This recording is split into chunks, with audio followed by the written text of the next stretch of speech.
এটা ভয়ংকৰ দুৰ্ঘটনা এয়াৰ ইণ্ডিয়াৰ AI-171 বিমানখন আহমেদাবাদ এয়াৰপৰ্টৰ পৰা লণ্ডন অভিমুখে যাবলৈ একেবাৰে সাজু হৈ আছিল এই বিমানখন বোয়িংৰ 787 ড্ৰিমলাইনাৰ এয়াৰক্ৰাফ্ট আছিল সেইদিনা আছিল 12 জুন 2025 বৃহস্পতিবাৰ দুপৰীয়া 1:38 বিমানখনৰ অভিজ্ঞ পাইলট কেপ্টেইন সুমিত সবৰৱাল আৰু কো-পাইলট ক্লাইভ কুণ্ডাৰে 230 জন যাত্ৰী আৰু 12 জন ক্ৰু মেম্বাৰ সহ লণ্ডন অভিমুখে যাত্ৰা আৰম্ভ কৰিছিলহে মাত্ৰ কিন্তু টেক অফ কৰাৰ 30 সেকেন্ড পিছতে ঘটিল এক ভয়ংকৰ অঘটন যান্ত্ৰিক বিজুতিৰ ফলত বিমানখন আহমেদাবাদৰ বিজে মেডিকেল কলেজৰ কেন্টিনৰ ওপৰত ক্ৰেশ হৈ যায় লগে লগে চাৰিওফালে হুৱা দুৱা লাগি যায় অত্যন্ত দুৰ্ভাগ্যজনক এটা বিমান দুৰ্ঘটনা এই দুৰ্ঘটনাটোত এজনক বাদ দি বাকি আটাইবোৰ যাত্ৰী আৰু দুয়োজন পাইলট সহ আটাইকেইজন ক্ৰু মেম্বাৰৰ কৰুণ মৃত্যু ঘটে লগতে 19 জন অন্য লোকৰ মৃত্যু আৰু 67 জন গুৰুতৰভাৱে আঘাতপ্ৰাপ্ত হয় এই দুৰ্ঘটনাটোত এই দুৰ্ঘটনাটোৰ পাছত সকলোৰে মনত বহুতো প্ৰশ্ন ৰৈ যায় এই বিমান দুৰ্ঘটনাটোৰ সকলো ভুল কি পাইলট কেইজনৰে আছিল নেকি হিউম্যান এৰৰৰ ফলতে 240 জনৰো অধিক লোকৰ প্ৰাণ গল নেকি প্ৰিলিমিনাৰী ৰিপৰ্টটো ফিক্স আছিল নেকি যত এয়াৰ ইণ্ডিয়া আৰু বোয়িংক বচাবলৈ চেষ্টা কৰা হৈছে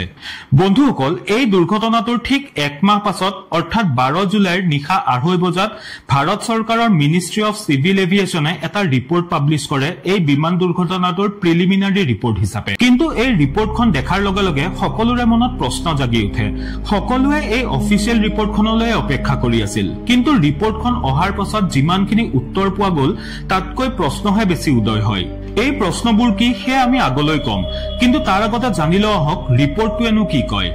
ৰিপৰ্টত এইদৰে কোৱা হয় যে টেক অফ কৰাৰ কেই সেকেন্ড মান পাছতে বিমানখনৰ দুইটা ইঞ্জিন 1 আৰু ইঞ্জিন 2 ৰ ফিউল কন্ট্ৰোল সুইচ কেইটা এটাকৈ 1 সেকেন্ডৰ ভিতৰতে অফ হৈ যায় নৰমালি এই সুইচ কেইটা ৰান পজিশনত থাকে যাতে ইঞ্জিনে ফিউল পাই থাকে কিন্তু হঠাৎ এই সুইচ কেইটা কাট অফ পজিশনলৈ গুচি যায় যাৰ ফলত ফিউল সাপ্লাই ৰখি যায় আৰু দুইটা ইঞ্জিন বন্ধ হৈ পৰে হঠাৎ দুয়োটা ইঞ্জিন একে সময়তে একেলগে বন্ধ হৈ যোৱাটো এক এবনৰ্মেল আৰু অত্যন্ত সিৰিয়াছ সিচুৱেচন বুলি ধৰা হয় ইনভেষ্টিগেশ্যন ৰিপৰ্টত পোৱা ককপিট ভয়েস ৰেকৰ্ডাৰৰ অডিঅ'ৰ পৰা গম পোৱা গল যে সেই সময়ত পাইলট নিজেও হতভম্ব হৈ পৰিছিল যে এই সুইচ কেটা কেনেকৈ বন্ধ হ'ব পালে এজন পাইলটে সিজন পাইলটক সুধে why did you cut off অৰ্থাৎ তুমি সুইচটো কিয় অফ কৰিছা সিজন পাইলটে উত্তৰ দিয়ে মই নাই কৰা এই কনভাৰচেচনৰ পৰা এইটো ক্লিয়াৰ হয় যে সুইচ অফ কৰাটো ইন্টেনশনালি কৰা হোৱা নাছিল বৰঞ্চ এনেকুৱা কিবা এটা হৈছিল যি লৈ পাইলটো চিন্তিত হৈ পৰিছিল কিন্তু মন কৰিবলগীয়া কথা যে ফিউল কন্ট্ৰোল সুইচত গাৰ্ডিং সিস্টেম থাকে অৰ্থাৎ ইয়াৰ ওপৰত কভাৰ লগোৱা থাকে যাৰ ফলত ভুলতে হাত লাগি গলে বা খুন্দা খালেও এই সুইচবোৰ লৰচৰ নহয় ইয়াৰ বাহিৰেও এই সুইচবোৰত স্প্ৰিং লগোৱা থাকে অৰ্থাৎ এই সুইচবোৰ অন অফ কৰিবলৈ যথেষ্ট জোৰ দিব লাগে অথবা কোনোবাই জানি শুনি এনে কৰিব লাগিব সেইবাবে এক্সপাৰ্টসকলৰ মতে এই সুইচ কেটা ভুলতে একেলগে অফ হৈ যোৱাটো প্ৰায় ইম্পসিবল ইঞ্জিন বন্ধ হৈ যোৱাৰ লগে লগে পাইলটে ইমিডিয়েট ফিউল কন্ট্ৰোল সুইচটো ৰান পজিশনলৈ আনে যাতে ইঞ্জিন পুনৰ ষ্টাৰ্ট কৰিব পৰা যায় 4 সেকেন্ডৰ ভিতৰত দুইটা সুইচ পুনৰ অন কৰা হয় কিন্তু ইঞ্জিন ষ্টাৰ্ট হোৱা প্ৰচেছটোত কেই সেকেন্ড মান সময় লাগে এভিয়েশন এক্সপাৰ্টসকলৰ মতে বিমানখনৰ যদি আৰু অলপমানো এলিভেশন থাকিলে হয় তেনেহলে এই প্ৰচেছটো হয়তো কমপ্লিট হৈ গল হয় আৰু বিমানখনৰ ইঞ্জিন এটলিষ্ট হিমানখিনি সক্ষম হৈ উঠিল হয় যাতে ই বিমানখনক থ্ৰাষ্ট দিব পাৰে ইঞ্জিন পুনৰবাৰ ষ্টাৰ্ট কৰাৰ চেষ্টা কৰা হয় যদিও already situation out of control হৈ গৈছিল ৰিপৰ্টটোৰ মতে 1 নম্বৰ ইঞ্জিনটো কিছু পৰিমাণে ষ্টাৰ্ট হৈছিল আৰু তাত পাৱাৰো জেনেৰেট হোৱা আৰম্ভ হৈছিল কিন্তু 2 নম্বৰ ইঞ্জিনটো ষ্টাৰ্ট নহলেই এটা ইঞ্জিনৰ শক্তিৰে গোটেই বিমানখন বচোৱাটো সম্ভৱ নাছিল বিশেষকৈ তেতিয়া যেতিয়া বিমানখন খুব স্পিডত তললৈ নামি আহি থাকে সেইবাবে পাইলটে বিমানখন পুনৰ ৰানৱেলৈ লৈ যাব নোৱাৰিলে পাইলটে তেতিয়ালৈ বুজি পাই গৈছিল যে বিমানখন কন্ট্ৰোল কৰা আৰু সম্ভৱ নহয় সেইবাবে তেওঁলোকে ইমিডিয়েট এয়াৰ ট্ৰাফিক কন্ট্ৰোলক ইমাৰ্জেন্সি সিগনেল পঠিয়াই মেডে এই বুলি তেওঁলোকে কয় যে আমি থ্ৰাষ্ট হেৰুৱাইছো থ্ৰাষ্ট মানে হৈছে ইঞ্জিনৰ পৰা পোৱা শক্তি যিয়ে বিমানখন ওপৰলৈ যোৱাত সহায় কৰে ইয়াৰ পৰা এইটো স্পষ্ট হৈ পৰে যে পাইলটে পৰিস্থিতিৰ গম্ভীৰতা অনুমান কৰিব পাৰিছিল ৰিপৰ্টটোত এইটো কোৱা হৈছে যে বিমান বা ইঞ্জিন সিস্টেমত কোনো টেকনিক্যাল ফল্ট নাছিল,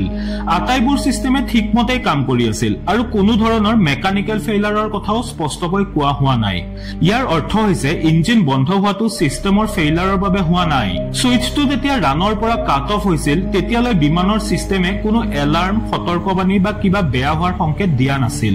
এভিয়েশন এক্সপাৰ্টসকলৰ মতে পাইলটৰ দ্বাৰা দুয়োটা ফিউল সুইচ ভুলতে একেলগে অফ হৈ যোৱাটো নেক্সট টু ইম্পসিবল,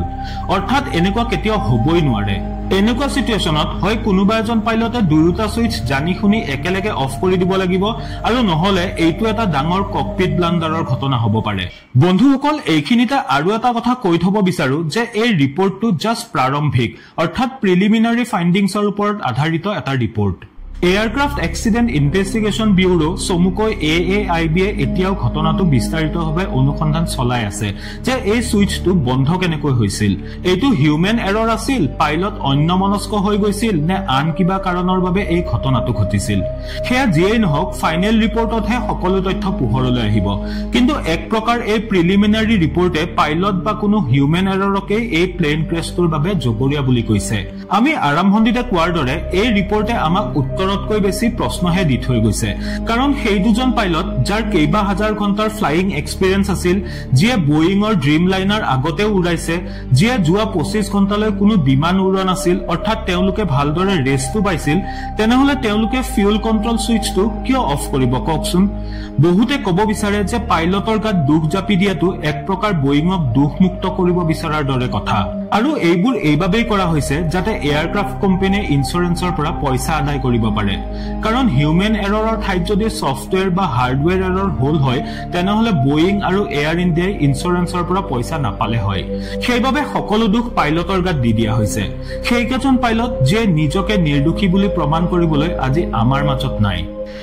তেনেহলে বন্ধুসকল, আপোনালোকে কি ভাবে, এই ৰিপৰ্টটোত কিবা ষড়যন্ত্ৰ লুকাই আছে নেকি, নে এই ৰিপৰ্টটো শুদ্ধ? আপোনাৰ মতামত আমাক কমেন্ট কৰি নিশ্চয় জনাব, আৰু ভিডিঅ'টো ভাল লাগিলে সকলোৰে লগত শ্বেয়াৰ কৰি দিব, আৰু লগতে চেনেলটো ছাবস্ক্ৰাইব কৰিবলৈ নাপাহৰিব। অতি সোনকালে পুনৰ লগ পাম। আজিলৈ আহিছো, ধন্যবাদ।